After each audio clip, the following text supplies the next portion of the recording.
For the past year, Tokyo has been suffering harsh rainy weather, but there's still hope from a sunshine girl who can make the weather better again. This is a story of faith. To believe or not to believe is up to us. Hodaka Morishimi is a 16-year-old boy who has run away from his home in hopes to have a better life in Tokyo. He's traveling by a cruise to the Kanto region, away from his family and friends. Life in Tokyo, however, is not that simple, but still, Hodaka is looking forward to it. As the cruise closes into the shores of Tokyo, there's a storm warning on the ship.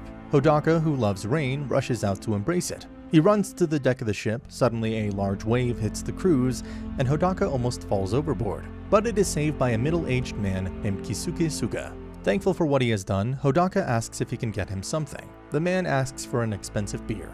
When they part, Suga gives him his name and his card if he ever needs help. Hodaka, however, doesn't want anything to do with the man. Life in Tokyo is as much as more than what Hodaka expected. He cannot get a single job since he's a runaway and he has no student ID.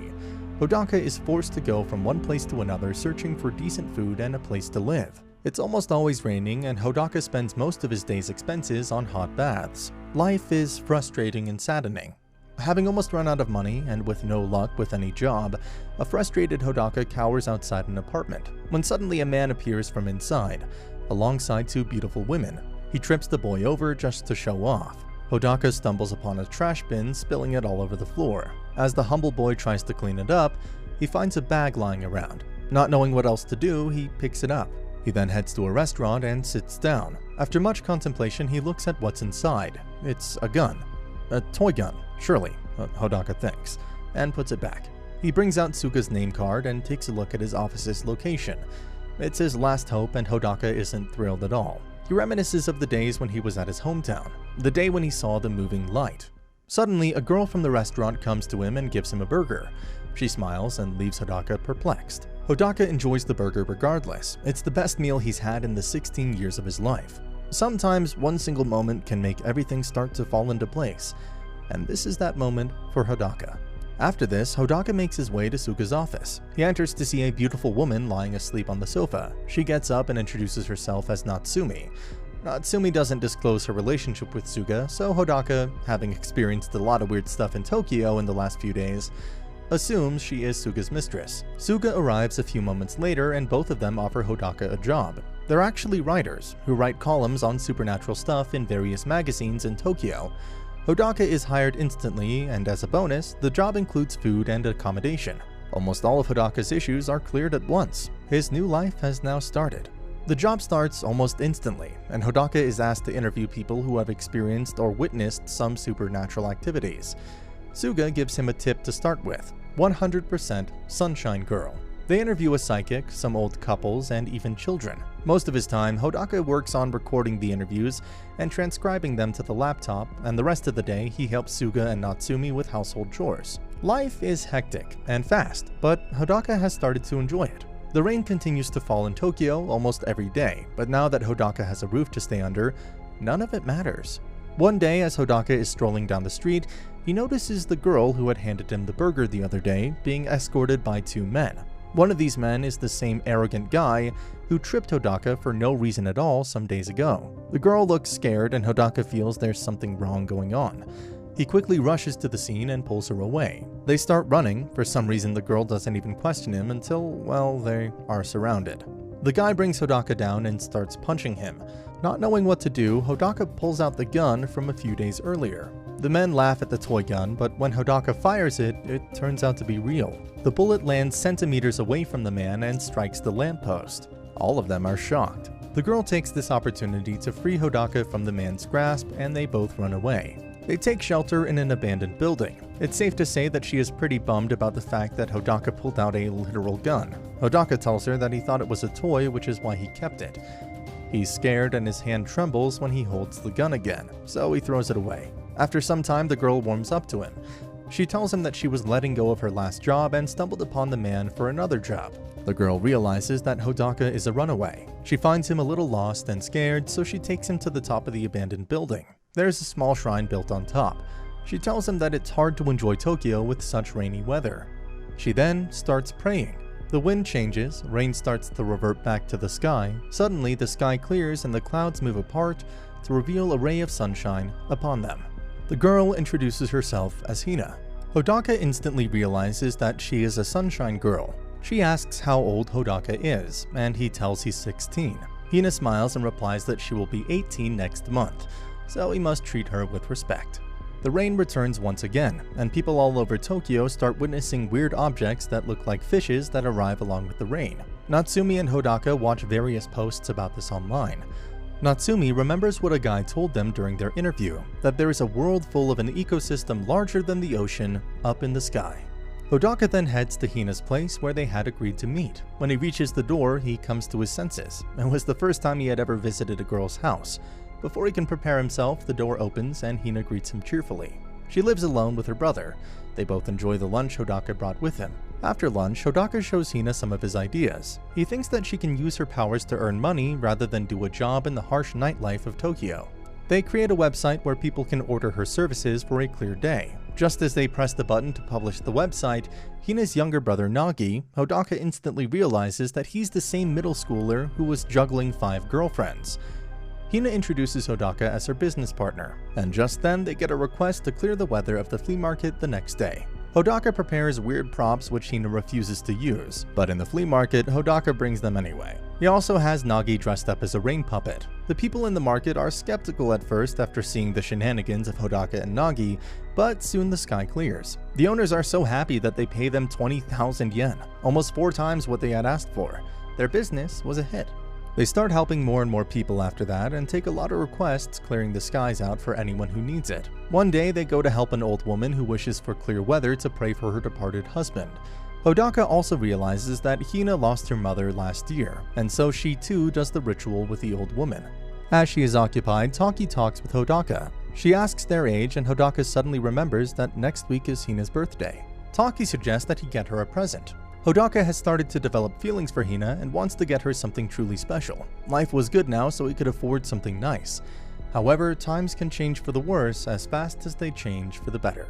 One day, Hina is hired to clear the weather for the Jingu Gaian Fireworks Festival. She does her job as usual, but a media outlet manages to take her picture, which is why they decide to lay low for some time.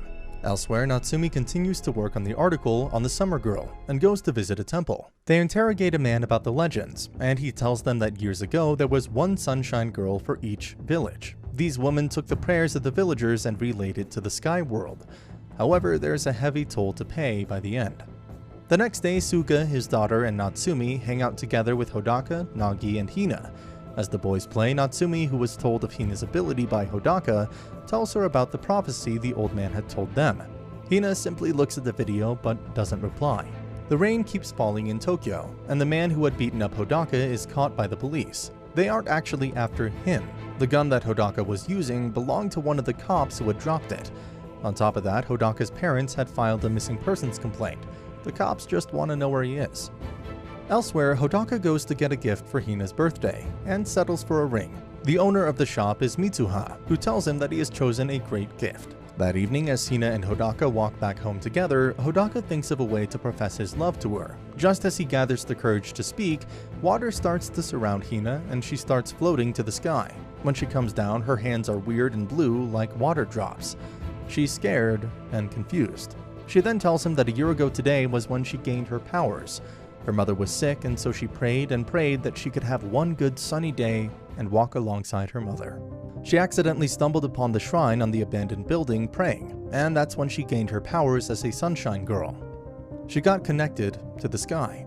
Tokyo's rain is unrelenting. As Hodaka showers at Hina's place, the police show up and question Hina about the boy's whereabouts. They realize that Hina has been staying alone with her underage brother, which is unacceptable. After the cops leave, Hina tells Hodaka that the police will be back with social services for Nagi, which she cannot let happen.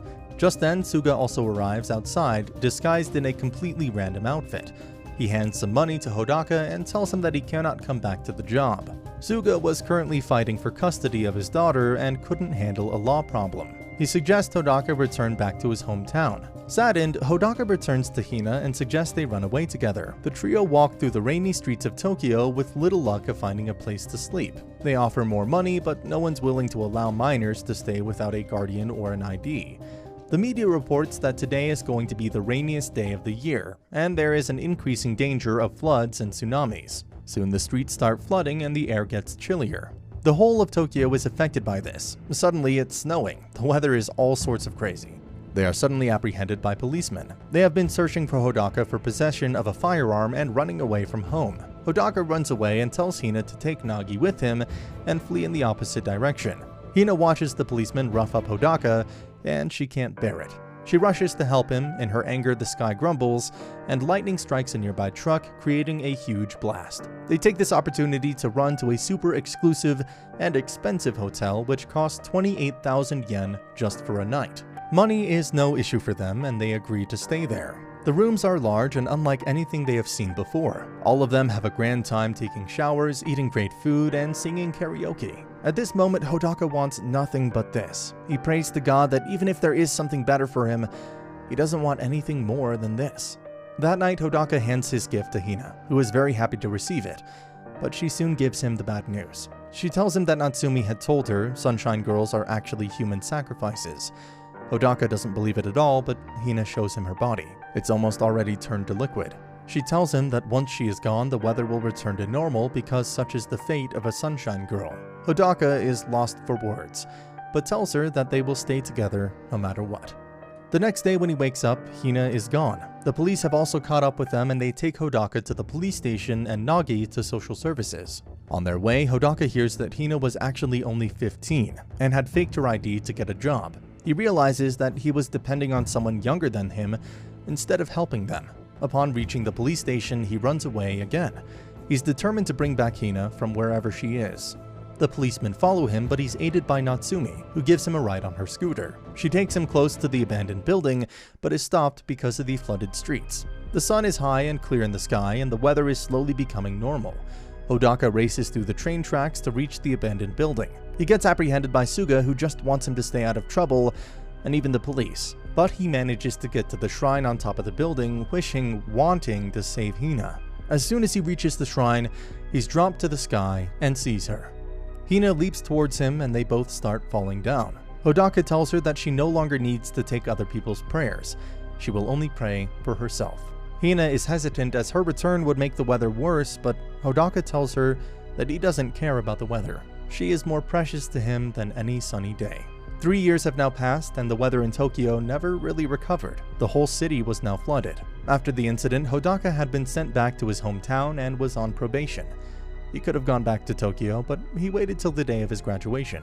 After graduating high school, he headed back to Tokyo with hundreds of questions in his mind.